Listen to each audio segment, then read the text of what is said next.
Welcome to the Real Credit Talk Show, audio edition. I'm your host, Tiana Mayers, also known as Lady T.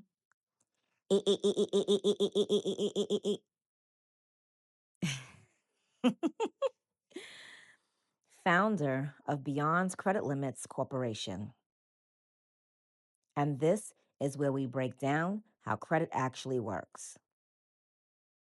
Not from opinion, not from guesswork, but from how the system is designed to read you. This is a Beyond Credit Limits production. If you want to understand how your situation connects to what we talk about here, you can visit www.beyondcreditlimits.com. And if you've been tapped into the brand, you already know what it is at thatmerchmood.com. This is a space where we stop repeating credit myths, stop chasing surface level advice, and start breaking down how the system actually works. Not the watered down version, not the social media version, not the version people throw around without context. The real version, the structured version, the version that helps you understand what is actually happening when your name, your information, your accounts, your behavior, and your decisions all come together inside a credit profile. So wherever you're listening from, I want you to settle in, because this conversation is not just about credit. It's about how your profile is being read before you ever get an answer. Now let's go. Tonight is not about your credit. Let me say that again. Tonight is not about your credit. Tonight is about who is collecting it. The phone call you did not answer. The letter you put to the side. The account you hoped would just go away. It did not go away. It moved.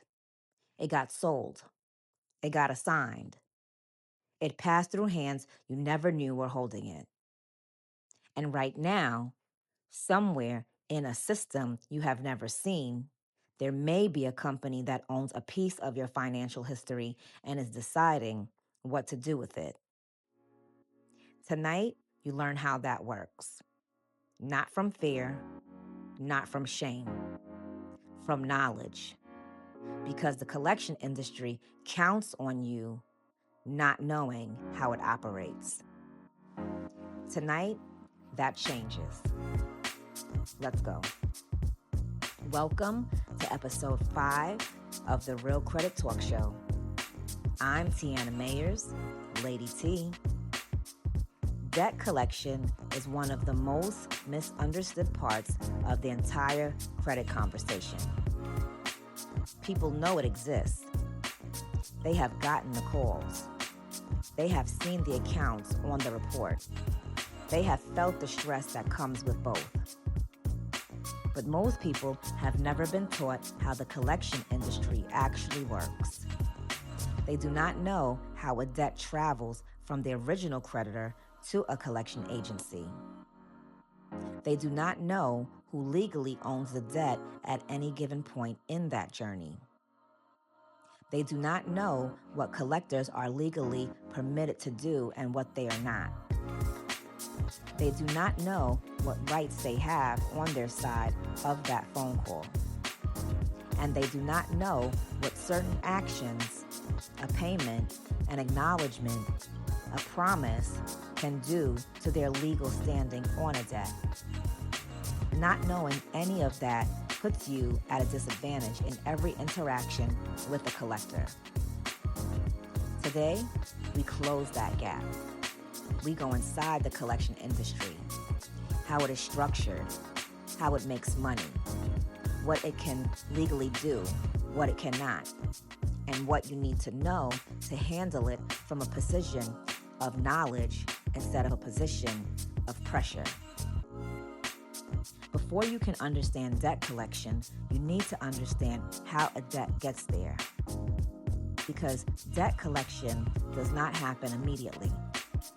There is a process, a timeline, and every stage of that timeline has its own rules and its own implications. Stage 1, you miss a payment. At this point, the account is still with the original creditor. The relationship is still between you and the company you originally borrowed from or opened the account with.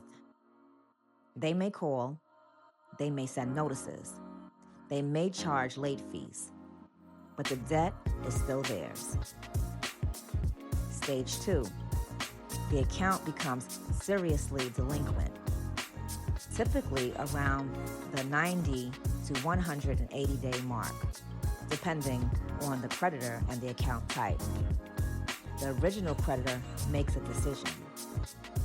They determine that the likelihood of collecting this debt through their own channels is low, and they take an accounting action called a charge-off.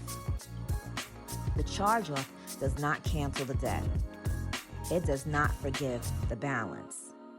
It means the creditor has it written off as a loss on their internal books for accounting purposes. The balance still exists. You still owe it. But the creditor has stopped expecting to collect it directly. Stage 3, the debt moves. After a charge-off, the original creditor has two options. They can assign the debt to a collection agency. In this case, the original creditor still owns the debt, but they hire a third party to collect on their behalf. The collector earns a percentage of what they recover. Or they can sell the debt. In this case, the original creditor sells the balance, often for pennies on the dollar, to a debt buyer. The debt buyer now owns the debt outright. They paid a fraction of the balance for the right to collect the full amount. Stage 4, the debt may move again. Debt buyers can resell debts to other debt buyers. A debt can pass through multiple hands over time. Each new owner paid less for it than the previous one. Each new owner is still attempting to collect the full original balance. This is the life cycle of a debt, and understanding it matters because who owns your debt at any given moment affects your options, your rights, and what any payment or acknowledgement you may make actually does to your situation. One of the first things you need to establish when a collector contacts you is who are you actually dealing with? Is this the original creditor? Or is this a third-party collection agency? That distinction matters for several reasons. First, your rights are different. The Fair Debt Collection Practices Act, commonly called the FDCPA, governs third-party debt collectors. It sets rules about when they can call, what they can say, what they cannot do, and what rights you have to request information or stop contact. Original creditors collecting their own debts are generally not covered by the FDCPA. They may be subject to state laws and other regulations, but specific federal protections that may apply to third-party collectors do not automatically apply to original creditors. Second, what you say and do carries different weight. With an original creditor, you may still have options for negotiation, hardship programs, or settlement that are not available once a debt has moved to a collector. With a third-party collector, certain actions like making a payment, acknowledging the debt in writing, or making a promise to pay can have legal implications depending on the age of the debt and the laws in your state. So before you say anything, before you make any commitment, before you send any payment, know who you're dealing with. Ask directly, are you the original creditor or a third-party collection agency? That answer shapes everything that comes next. The Fair Debt Collection Practices Act exists specifically to protect consumers from abusive, deceptive, and unfair collection practices. And yet most people have never read it. Most people have never heard of it. Most people do not know that the protections in it are already on their side. They just do not know how to use them. Let me tell you what the laws allow and what it does not. What collectors can do. They can contact you by phone, mail, text, and in some cases, email. They can call between 8 in the morning and 9 at night in your local time zone. They can contact third parties like family members or neighbors, but only to locate you, not to discuss the debt. They can report the debt to credit bureaus. They can pursue legal action to obtain a judgment if the debt is within the statute of limitations. What collectors cannot do, they cannot call before 8 in the morning or after 9 at night. They cannot call you at work if you tell them your employer does not permit such calls. They cannot use abusive, obscene, or threatening language. They cannot threaten to take actions they cannot legally take or do not actually intend to take. Threatening arrest for a debt, for example, is illegal under the FDCPA in virtually all consumer debt situations. They cannot misrepresent who they are, how much you owe, or the legal status of the debt. They cannot contact you at all once you send a written request to stop communication. That right is called a cease and desist. Once that letter is sent and received, the collector must stop contacting you with very limited expectations. They cannot add unauthorized fees or interest beyond what is permitted by the original agreement or state law. Knowing these rules can change how you experience a collection call. You are not powerless in that conversation. The law already gave you tools. Tonight, you are learning what they are. When a third-party debt collector contacts you, one of the most important tools available to you is the right to request debt validation. Here's how it works.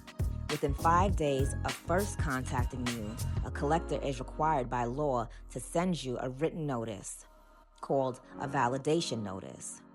That includes the amount of the debt, the name of the creditor you owe, and information about your right to dispute the debt. Once you receive that notice, you have 30 days to send a written request asking the collector to verify the debt. This request is called a debt validation letter. When you send it, the collector must stop all collection activity until they provide to you with verification of the debt. That verification should include documentation showing the original creditor, the amount owed, and evidence that the collector has the right to collect it. Why does this matter? Because not every collection attempt is a legitimate. Oh my gosh, legitimate. Debt gets sold and resold. Records get lost in that transfer. Amounts get inflated. Some collectors attempt to collect on debts they cannot actually verify. Debts they do not have proper documentation for. A validation letter forces them to prove that they are claiming it is accurate and that they are the ones standing to claim it. If they cannot verify, if they cannot have the proper documentation, or if they don't have the proper documentation, it does not hold up. they must cease collection efforts on that debt. This does not make the debt disappear, but it does put the burden of proof exactly where it belongs, on the collector and not you. This is one of the most important concepts in the entire debt collection conversation: the statute of limitations on a debt. Every state has a statute of limitations that sets a time limit on how long a creditor or collector can sue you in court or collect a debt. This window varies by state and by type of debt. It can range from 3 years to 10 years or more, depending on where you live and what kind of debt it is. Once the statute of limitations has passed, the debt becomes what is commonly called a time-barred debt. A time-barred debt still exists. You still technically owe it. It may still be on your credit report if it's within the reporting window, but the collector has lost the legal right to take you to court to force collection. Now here is the part that catches people. In many states, certain actions can restart the statute of limitations clock: making a payment on a time-barred debt, making a written promise to pay. In some states, even verbally acknowledging the debt in a recorded communication. One of those actions and the clock resets. A debt that has or was about to lose its legal teeth suddenly has gained them back. This is why collectors will call an old debt. This is why they will offer a payment arrangement on something that has been sitting for years. Because if you make that first payment, you may have revived their right to sue you on that debt they already had aged past that point.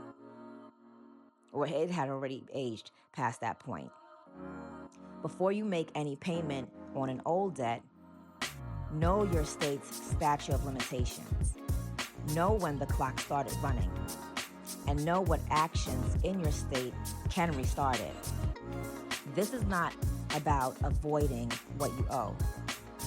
It's about making informed decisions instead of reactive ones. There are two separate things a collector can do with a debt you owe. They can report it, and they can sue you. These are governed by completely different timelines, and mixing them up leads people to make decisions based on the wrong clock entirely. Reporting. Federal law under the Fair Credit Reporting Act controls how long a debt can appear on your credit report. That window is tied to the original delinquency date, the point when the account first went past due and stayed that way. That clock runs independently of who owns the debt. It does not restart when a debt is sold. It does not reset when a new collector picks it up. The reporting window runs on its own timeline regardless of what happens to the debt in the collection world. Suing. How long a collector can take you to court is governed by your state's statute of limitations. That window is separate from the reporting window. It can be shorter or longer depending on the state and the debt type. Here is why this distinction matters so much. A debt can be past the statute of limitations for suing while being within the reporting window, which means a collector cannot take you to court but can still have the account on your credit report. And the debt can be past the reporting window but no longer legally reportable, while technically still being within the statute of limitations in some states. Two separate clocks, two separate rules, but both matter. And knowing which one applies to your specific situation determines what leverage you have and what exposure you carry. If a collector obtains a judgment against you in court, the situation changes significantly. A judgment is a court order that legally confirms you owe the debt. And a judgment comes with enforcement tools that a collector without one does not have. Wage garnishment. In most states, a judgment creditor can garnish your wages. Again, in most states, a judgment creditor can garnish your wages. This means they can require your employer to withhold a portion of your paycheck and send it directly to the creditor. Federal law limits how much can be garnished, but the amount can be significant, sometimes up to 25% of disposable income. Bank account levies. In many states, a judgment creditor can levy your bank account. They can freeze the funds and take what is owed directly from your account. This can happen with minimal advance notice. Property liens. In some states, a judgment can attach to real property you own. This can complicate selling or refinancing because the lien may need to be satisfied before the transaction closes. This is why a collection lawsuit cannot be ignored. People mistake of not responding to a collection lawsuit because they do not know what to do or they hope it will go away. When you do not respond, the court typically issues a default judgment, not because the collector proved their case, but because you didn't answer, you didn't show up to contest it. A default judgment carries the same enforcement tools as any other judgment, and it is much harder to undo after the fact than it would have been to contest in the first place. If you are served with a collection lawsuit, respond within the required time frame. Consult with a consumer law attorney if possible. Many offer free consultations, and some work on contingency for FDCPA violations. Showing up matters. Debt settlement is one of the most talked about options in the collection conversation, and one of the most misunderstood. Settlement means reaching an agreement with the collector to resolve the debt for less than the full balance owed. Collectors, especially debt buyers, are often willing to settle for less than the full amount because they purchased the debt at a significant discount. Even collecting a fraction of the original balance may represent a profit on what they paid. That is the opening you have in a settlement negotiation. But here is what you need to know before you negotiate. 1, get everything in writing before any money moves. A verbal agreement to settle a debt for a reduced amount is not enough.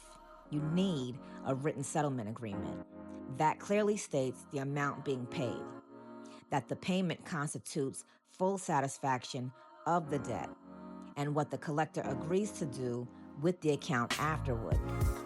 Without that document, and a payment is just made, the remaining balance may still be pursued. 2, understand the tax implications. When a debt is settled for less than the full amount, the forgiven portion may be considered taxable income by the IRS. If more than $600 is forgiven, the collector may issue a 1099-C, a cancellation of debt form. That amount could be added to your taxable income for that year. Consult a tax professional about your specific situation before settling.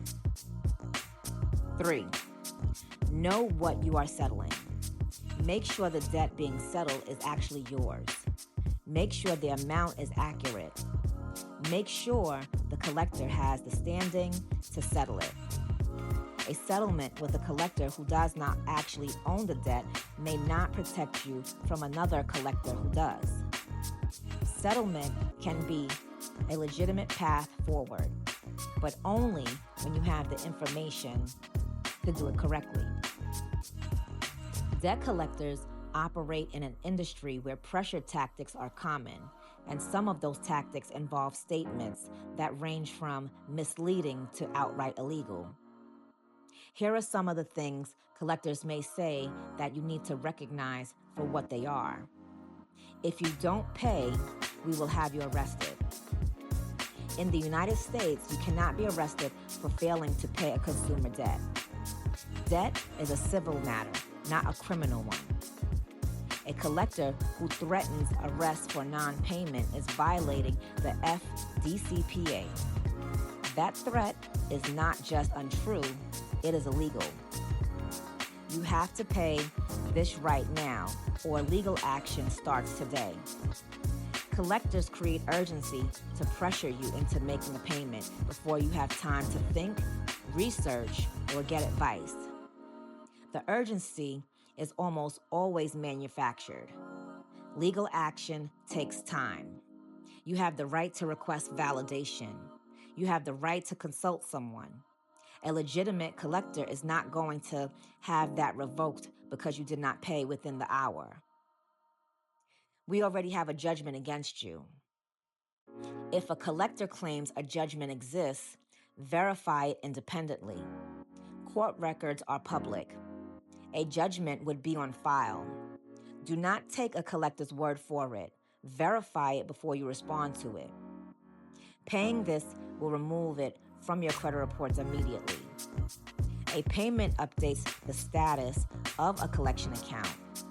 The account may reflect as paid, but the derogatory entry can remain until the reporting window closes. If removal is a part of an agreement, it must be in writing before you pay, and even then, it is not always guaranteed. This is your last chance before we take action. This is a pressure line. It is designed to make you act without thinking. Slow down. Request validation.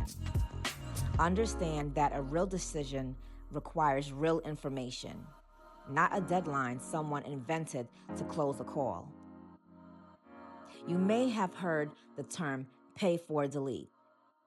It refers to a negotiation where you offer to pay a collection account in exchange for the collector agreeing to remove it from your credit report. This is not standard practice. It is not required by law, and the credit bureaus have policies that technically discourage it. But it does happen. Some collectors, particularly smaller ones or debt buyers working older accounts, will agree to a pay for delete as part of a settlement negotiation. If you pursue this, here is what you need to do. Everything in writing.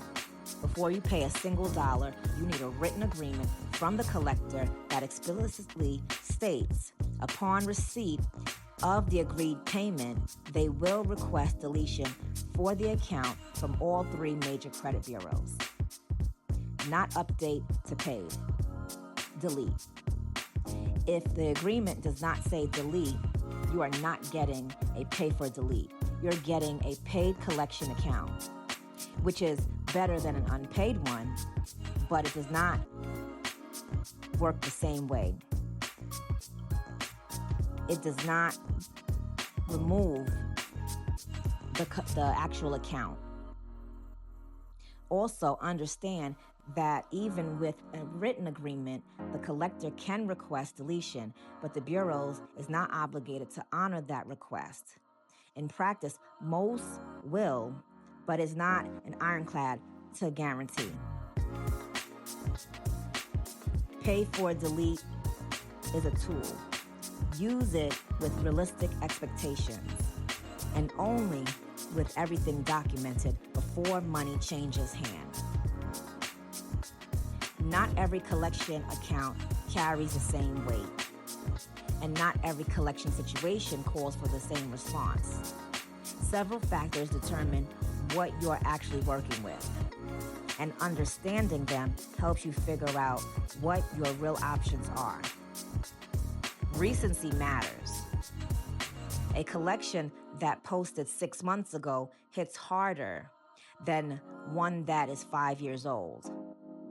Age puts distance between the negative event and today. That distance matters. The account is still there. It is still visible. But as it ages, the damage it carries gradually becomes less acute. The amount matters. A collection for a $50 unpaid gym membership and a collection for a $15,000 medical bill are both collections, but they do not carry identical weight. Some newer scoring approaches are beginning to treat smaller medical collections differently than larger ones. Knowing what type of collections you are dealing with affects your strategy around it.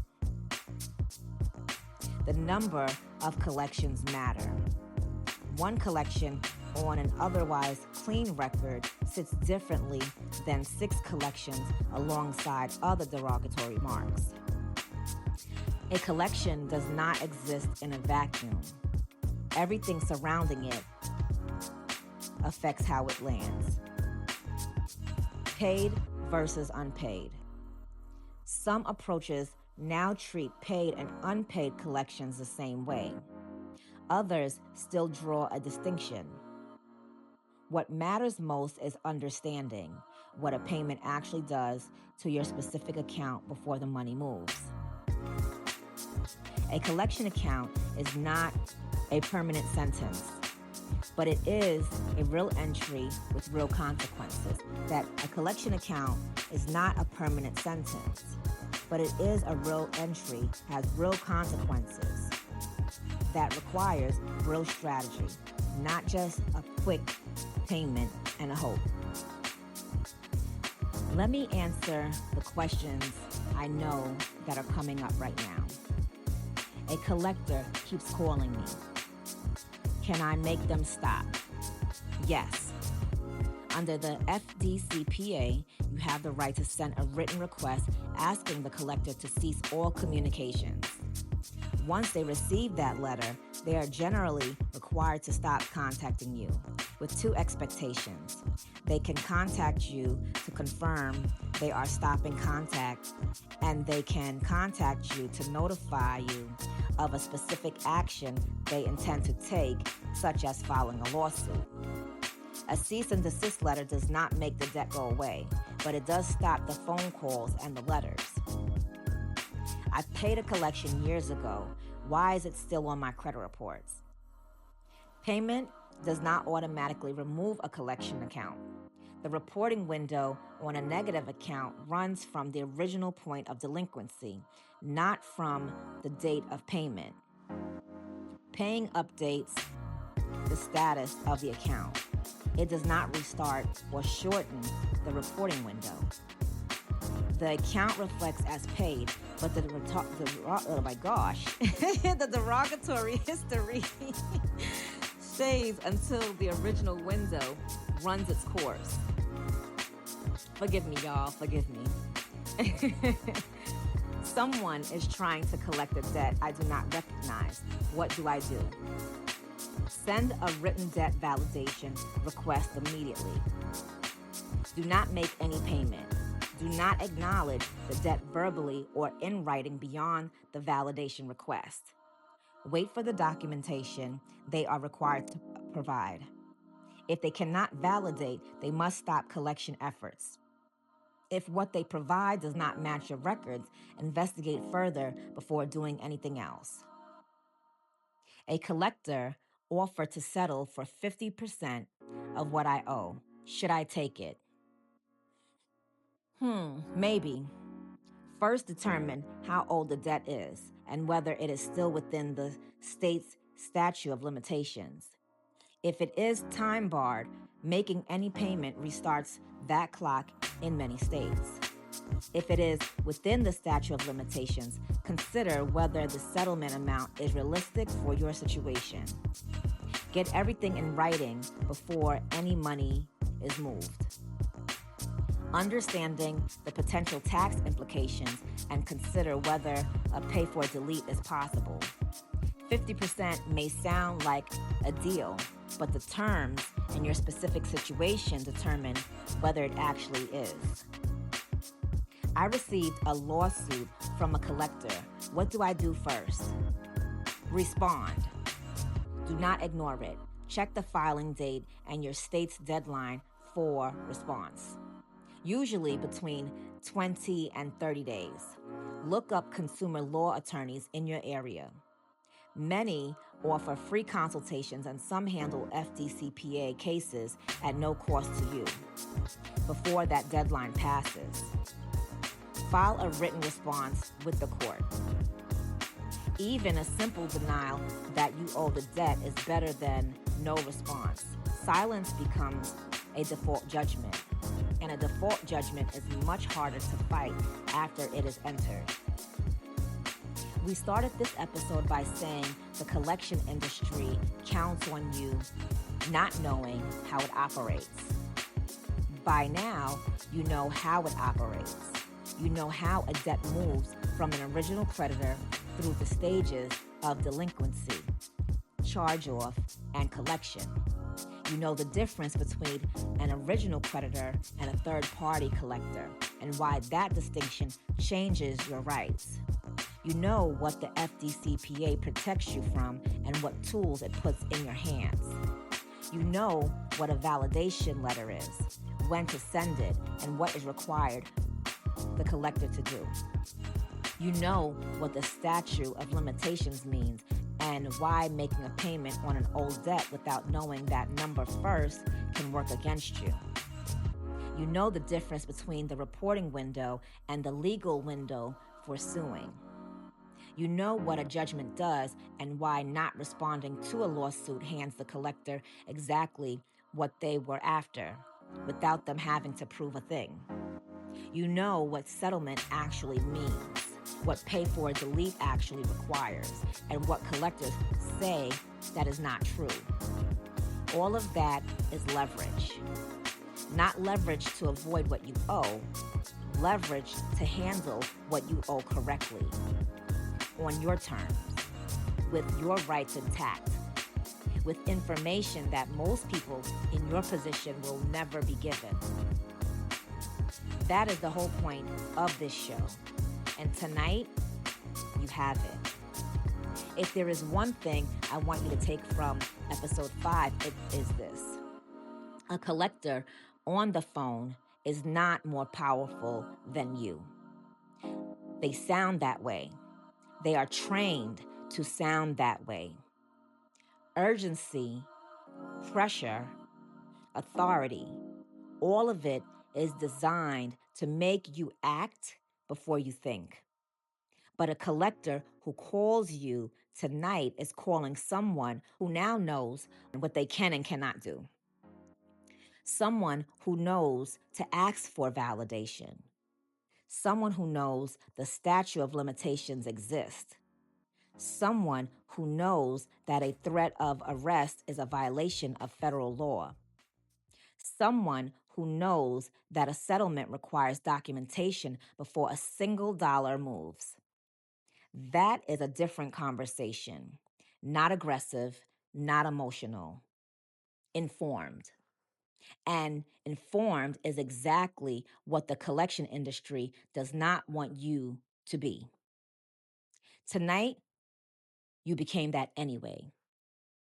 Before I close, I want to leave you with this. No question is insignificant. Your questions matter because you matter. And the reason I say that is because in collection situations, not knowing your rights is expensive. Picking up the phone without knowing your rights is expensive. Making a payment on a debt without the full picture is expensive. Staying silent when you should have responded is expensive. So the next time a collector calls, do not panic. Do not pay without thinking. Do not make promises you have not thought through. Take a breath, get the information, send the letter, know the timeline, get everything in writing. Because you now have enough to move from a place of knowledge instead of a place of fear. Ask the questions. Respect the process, know your rights, and move with the kind of intention that only comes from understanding exactly who you're dealing with and exactly what they can and cannot do. This has been the Real Credit Talk Show, hosted by me, Tiana Mayers, Lady T, eh, eh, founder of Beyond Credit Limits Corporation. You can visit us at www.beyondcreditlimits.com for more information. And if you know the brand, you already know what it is. www.thatmerchmood.com.